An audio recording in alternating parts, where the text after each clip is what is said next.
I'm Ben Meiselas from the MeidasTouch network. I want to show you this interview with Democratic Leader Hakeem Jeffries, who puts everything into perspective. Play the clip. Democrats right now are willing to default on the debt so they can continue making welfare payments for people that are refusing to work. And I'm talking about people that are without dependents, people that are able-bodied between 18 and 55. And it's crazy to me that we're even having this debate today. Are you willing to drop that work requirements and just agree on it? Hell no, not a chance. So how do you respond to that, Leader? Will you accept a deal that strengthens work requirements? That's exactly the type of reckless Republican rhetoric that is driving our country toward a default for the first time in American history, and leads many people to rationally conclude that what the extreme MAGA Republicans really want to do is crash the economy, trigger a recession, because they believe, as many of them have said, that it will be in their political benefit in 2024. These so-called work requirements are not a serious public policy proposal, because work requirements already exist under federal law, and that has been the case going all the way back to 1996. To the extent that there are anything in the law that Republicans would like to discuss in terms of additions to the changes that have already been put into the law related to work requirements going all the way back to 1996, then the appropriate place for that to be discussed is the Farm Bill. Not as part of a hostage-taking situation where the full faith and credit of the United States of America and potentially crashing the economy could result in the failure to arrive at a resolution.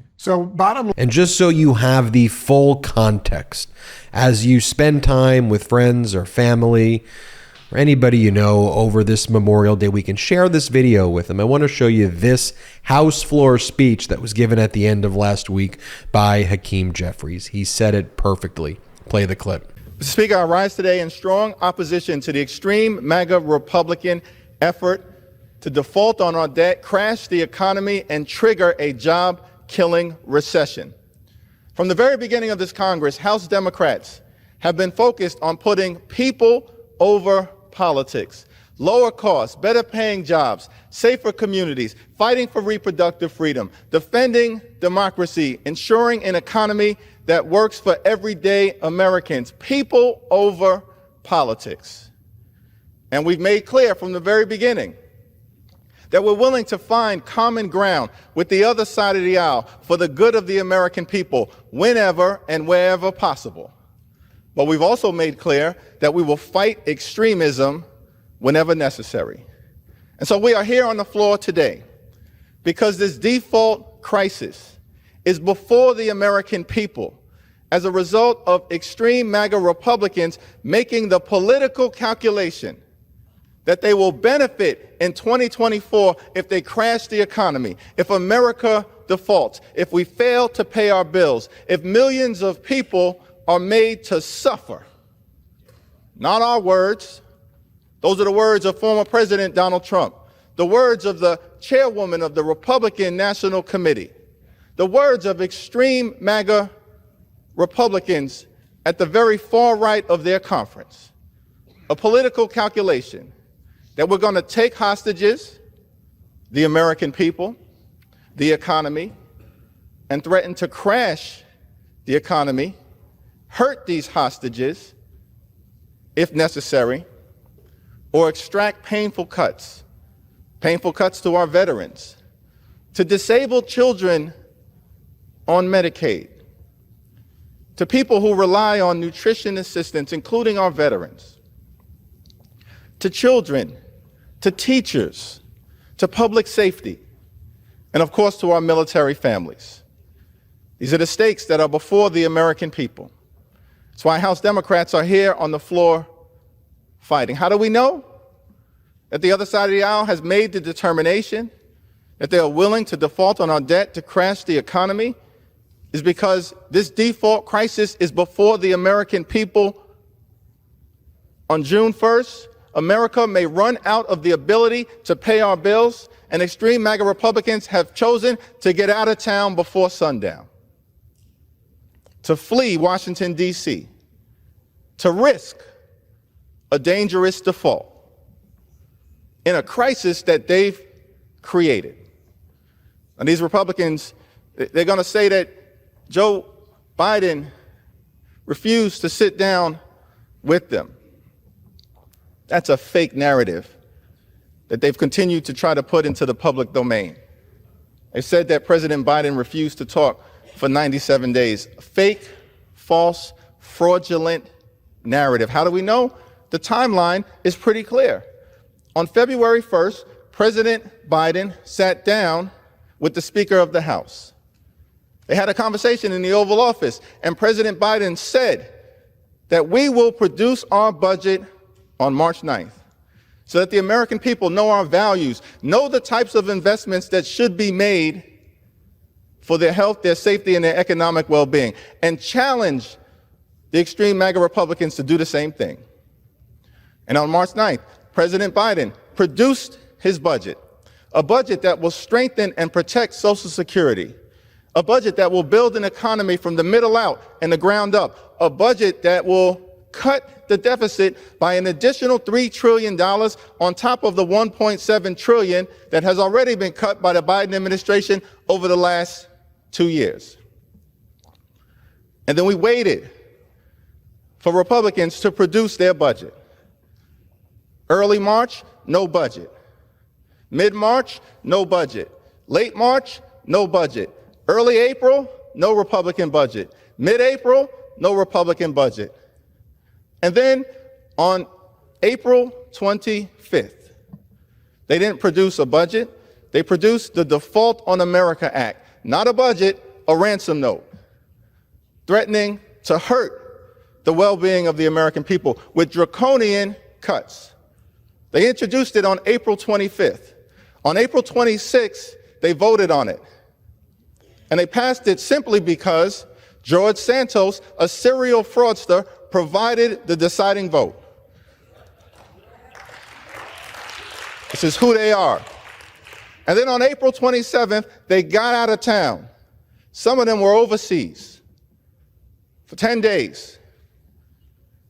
And then as soon as they got back into town, Tuesday, May 9th, President Biden, first opportunity he had, reconvened all of us in the Oval Office. That's the timeline. From the very beginning, Democrats have been willing to do two things. One, that America must pay our bills, period, full stop, in a manner consistent with what has been done under Democratic presidents and Republican presidents, including by House Democrats, making sure we avoided a default 3 times under the previous administration. Notwithstanding the fact we had strong policy disagreements with what Republicans were doing at the time, including passing the 2017 GOP tax scam, where 83% of the benefits went to the wealthiest 1%, sticking us with an additional $2 trillion worth of debt. Why? To subsidize the lifestyles of the wealthy, the well-off, and the well-connected. We had strong policy disagreements with what was going on in the Trump administration, but we never threatened to default on our debt. That's a patriotic thing to do. And so we helped make sure we avoided a default 3 times, notwithstanding the fact that in our country's 247-year history, 25% of the nation's debt was racked up under the 4 years of the Trump administration. How dare you lecture America about fiscal responsibility with that shameful record? Notwithstanding the fact that you've racked up unprecedented amounts of debt to subsidize the rich, the richest amongst us, and big corporations. We never threatened a default. But yet here we are, a few days from America being unable to pay our bills because you've made a political calculation that you will be successful in 2024 if you crash the economy. That's wrong. That's cruel. That's un-American, because you'll be hurting veterans hurting children, hurting seniors, hurting young people, hurting everyday Americans. And that's why Democrats are here today in Washington, fighting hard against this unreasonable manufactured default crisis. This is a default crisis that is manufactured MAGA madness.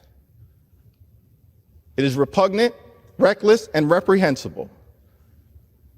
It's unacceptable, it's unconscionable, and it's un-American. And that's why House Democrats have remained on the House floor fighting hard for everyday Americans.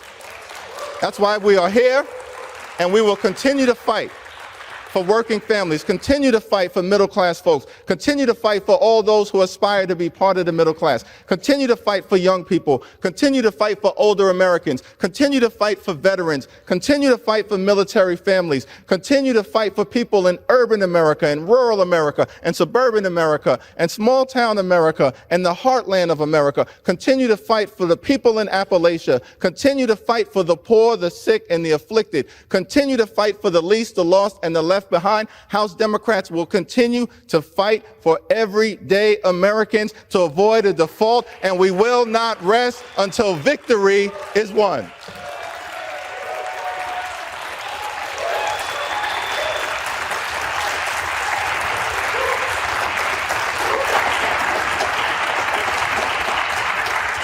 Thank you so much for watching such an important and vital clip. All facts right there.